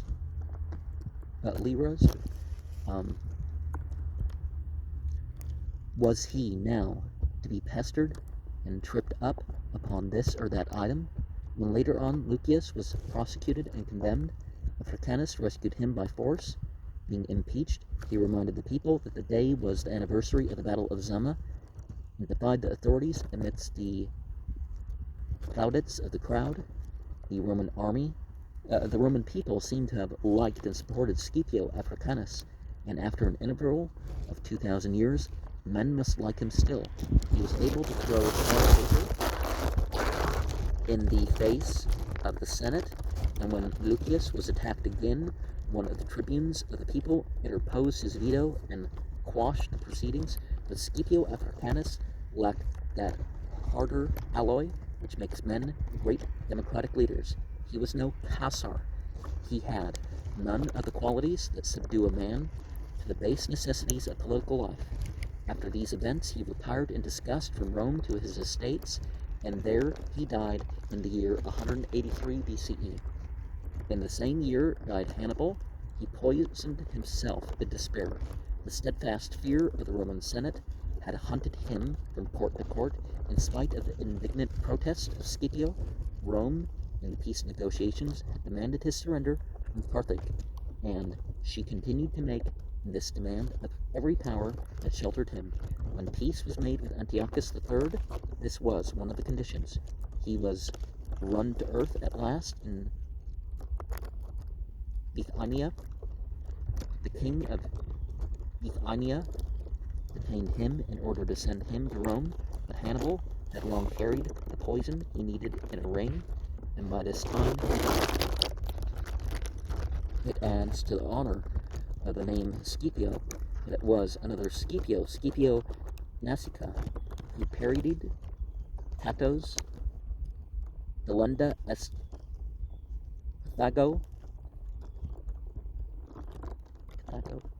by ending all his speeches in the Senate with "Carthage must stand." He had the wisdom to see that this existence and stimulus of Carthage contributed to the general prosperity of Rome. Yet it was the second Scipio Africanus, grandson by adoption of Scipio Africanus the Elder, who took and destroyed Carthage. The sole offense of the Carthaginians, which brought about the third and last Punic Wars,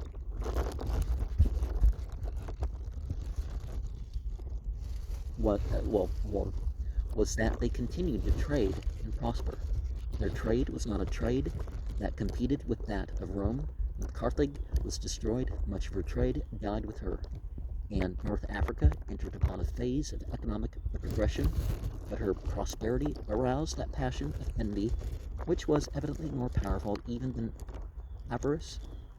In the old Rome type, the rich equestrian Roman order resented any wealth in the world but its own. Rome provoked the war by encouraging the Numidians to encroach upon Carthage until the Carthaginians were goaded to fight in despair.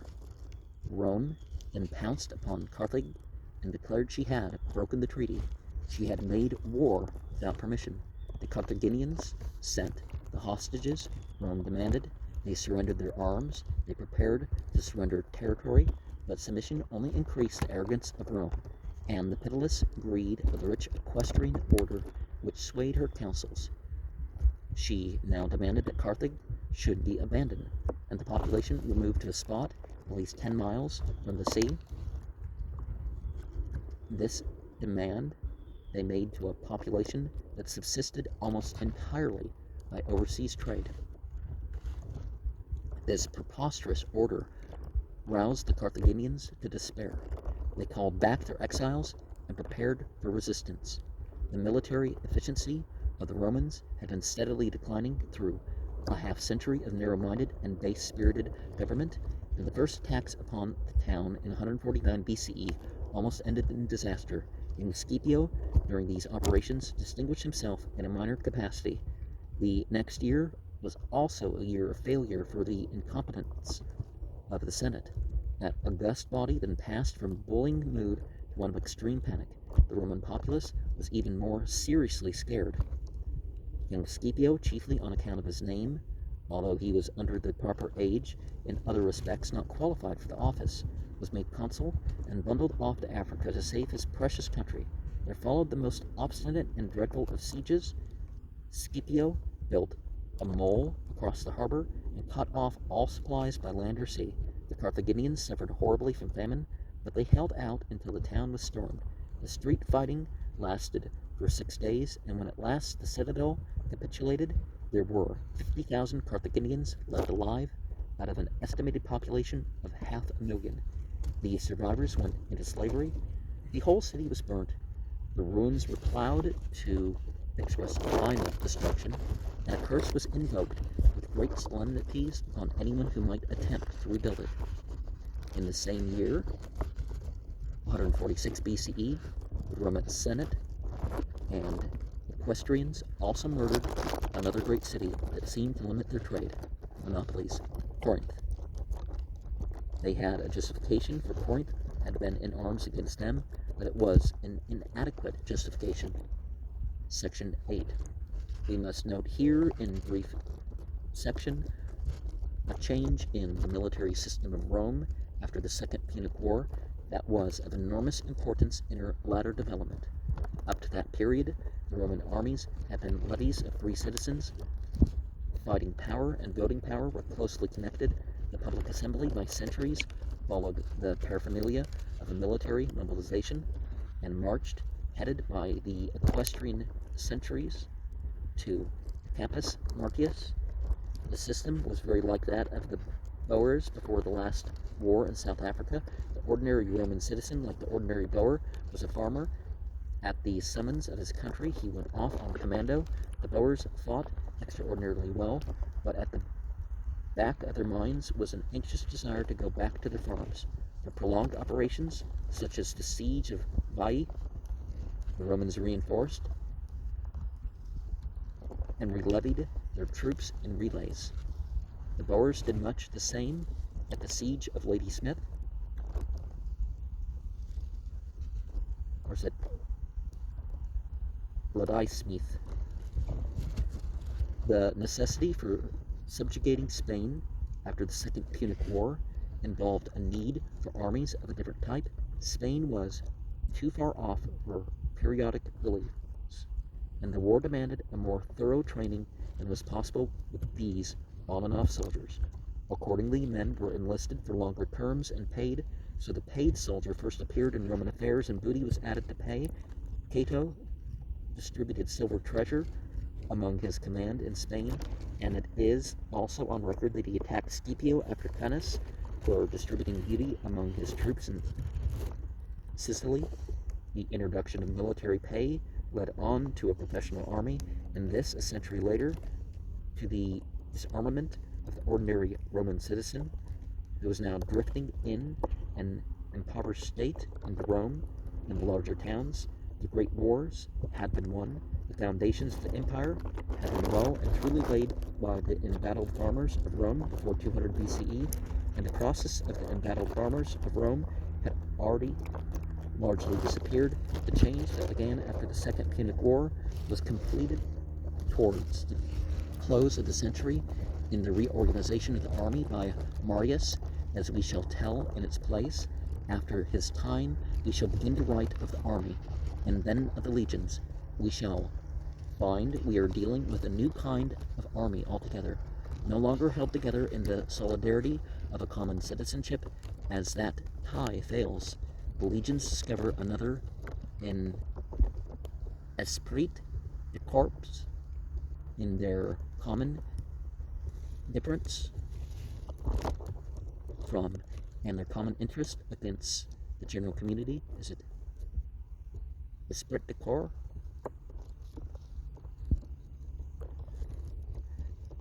They develop a warmer interest in their leaders, who secure them pay and plunder. Before the Punic Wars, It was the tendency of ambitious men in Rome to court the plebeians. After that time, they began to court the legions. Section 9. The history of the Roman Republic thus far is, in many respects, much more modern in flavor, especially to the American or Western European reader, than anything that has preceded it.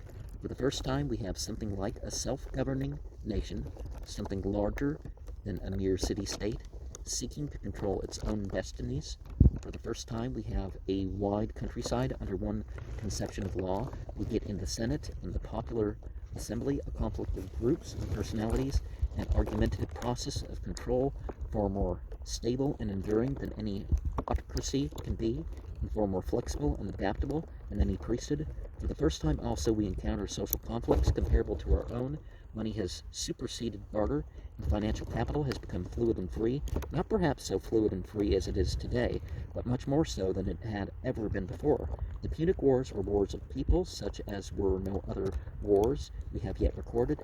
Indubitably, the broad lines of our present world, the main ideas, the chief oppositions, were appearing in those days. But as we have already pointed out, certain of the elementary faculties and some of the current political ideas of our time were still wanting in the Rome of the Punic Wars. There were no newspapers, and there was practically no use of elected representatives in the popular assemblies. Julius Caesar, 60 BC, caused the proceedings of the Senate to be published by having them written upon bulletin boards at an elbow upon the white. It had been the custom to publish the annual edict of the praetor in this fashion. There were professional letter writers who sent news by special order to rich country correspondents, and these would copy down the stuff upon the album whiteboard. Pharaoh, while he was governor in Kidikia, got the current news from such a professional correspondent. He complains in one letter that it was not what he wanted. The excerpt was too full of chariot races and other sporting intelligence, and failed to give any view of the political situation. Obviously, this newsletter system was available only for public men in prosperous circumstances. Another great deficiency of the democratic machinery of the Roman Republic, very understandable to us nowadays, but quite beyond the scope of any one day, was the absence of any general elementary political education at all.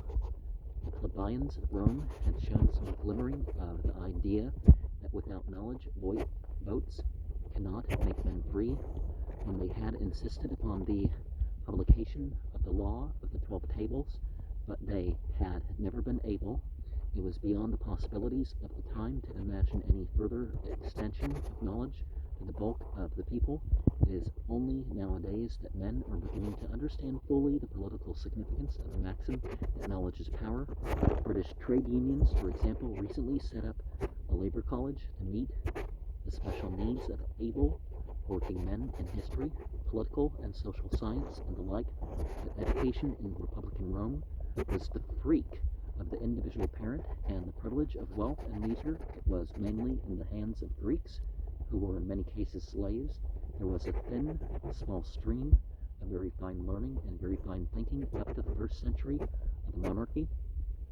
Let Lucretius and Cicero witness, but it did not spread into the mass of the people. The ordinary Roman was not only blankly ignorant of the history of mankind, but also of the conditions of foreign peoples. He had no knowledge of economic laws, nor of social possibilities, even his own interests. He did not clearly understand. Of course, in the little city-states of Greece, and in that early Roman state of 400 square miles, men acquired, by talk and observation, a sufficient knowledge for the ordinary duties of citizenship. But by the beginning of the Punic Wars, the business was already too big and complicated for illiterate men, yet nobody seems to have observed the gap that was opening between the citizen and his state, and so there is no record at all of any attempt to enlarge the citizen by instruction to meet his enlarged duties. From the 2nd century BCE and onward, everyone is remarking upon the ignorance of the common citizen and his lack of political wisdom.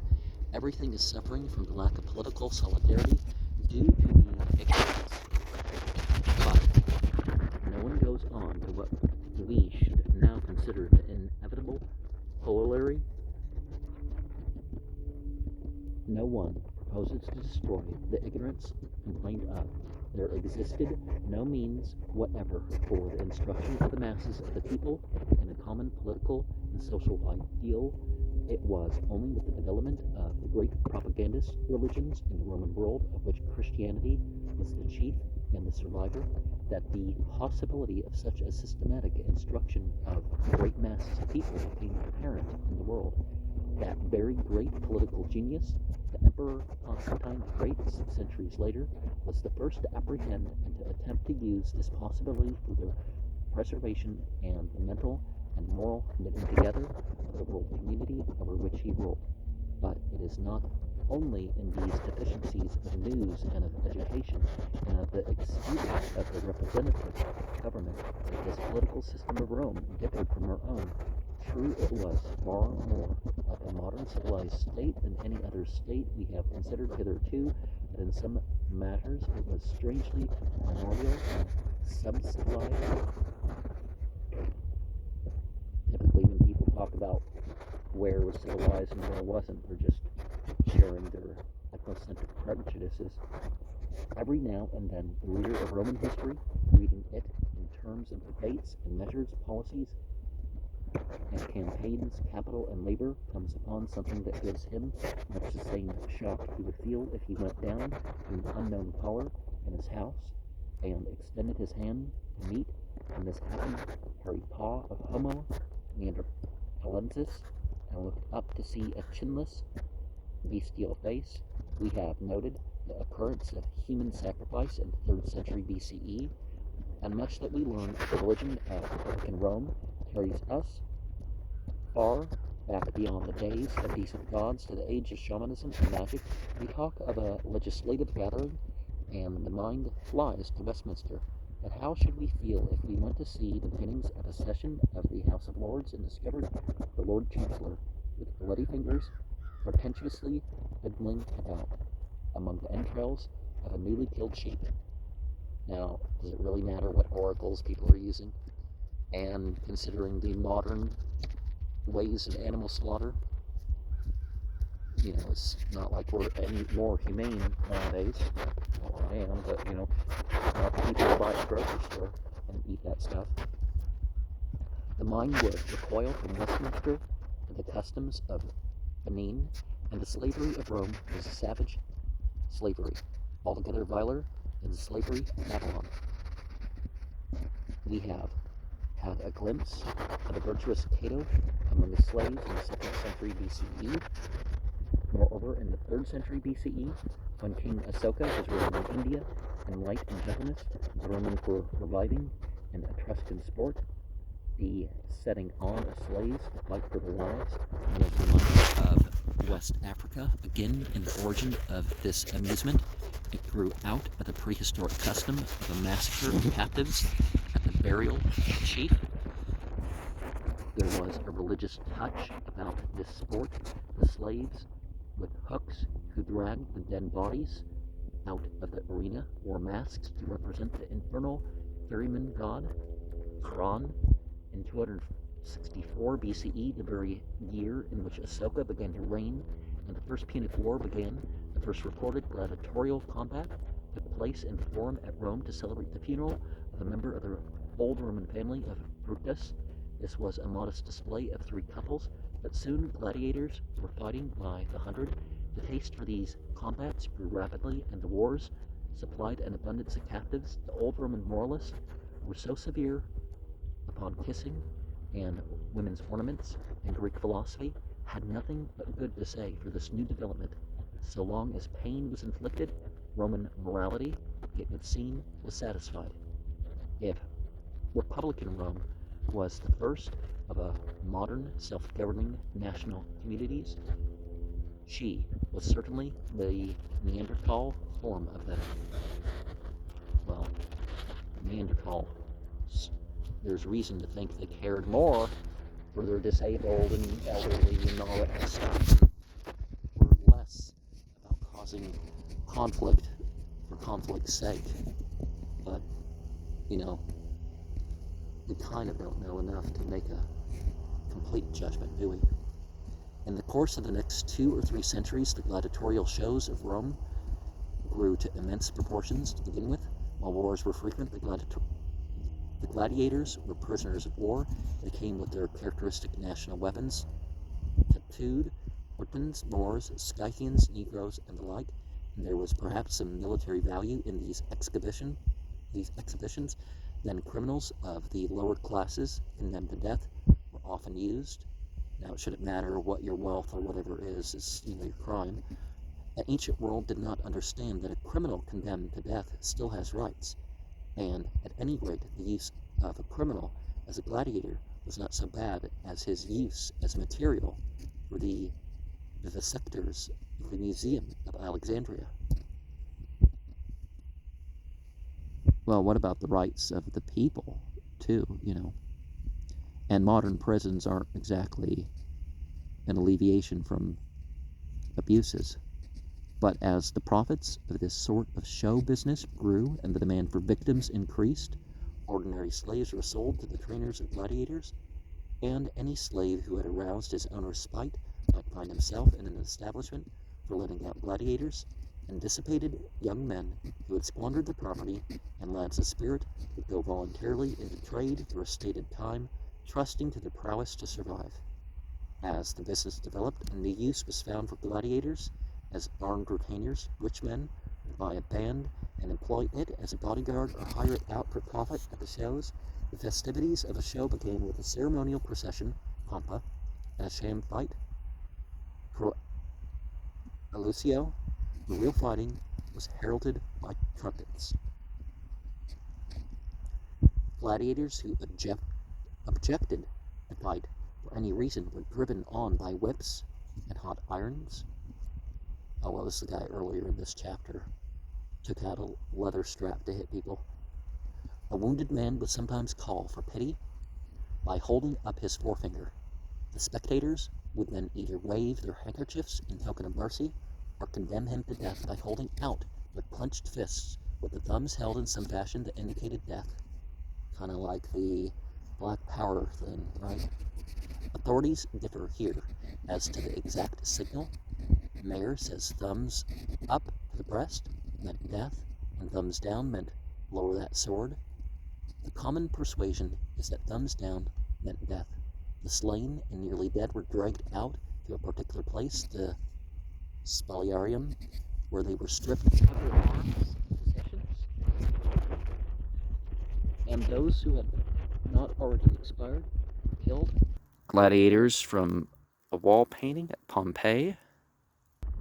This organization of murder as a sport and show serves to measure the great gap in moral standards between the Roman community and our own. No doubt cruelties and outrages upon human dignity as monstrous as this still go on in the world, but they do not go on in the name of the law and without a single dissentient voice. For it is true that until the time of the Seneca, 1st century of the Common Era, there is no record of any plain protest against this business. The conscience of mankind was weaker and less intelligent then.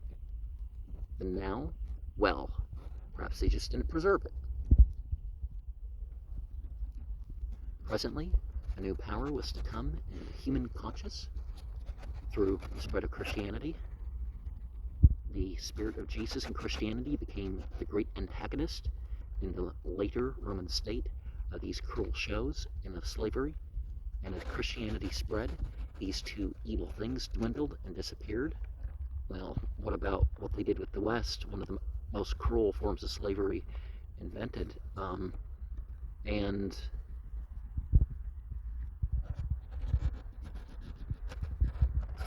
plenty of torture going on under Christendom. Professor Gilbert Murray adds that the Greeks cited gladiatorial shows as a reason for regarding the Romans as Barbaroi, and there were riots when some Roman consul tried to introduce them in Corinth. The opposition to this ancient cruelty was therefore not purely Christian. Among Romans, the better people evidently disliked them, but a sort of shyness prevented them from frankly denouncing them as cruel. For instance, Pharaoh, when he had to attend the circus, took his tablets and his secretary with him and didn't look. He expresses particular disgust at the killing of an elephant. The gains were unhesitatingly condemned by Greek philosophy, and at different times two cynics and one Christian gave their lives in the arena, protesting against them before they were abolished. Now, in Christianity, there's the teaching of believing and obeying whoever is in charge, even when it seems to be wickedness, because that's somehow obedience to Christ. But of course, by Christianity, I mean the Pauline section.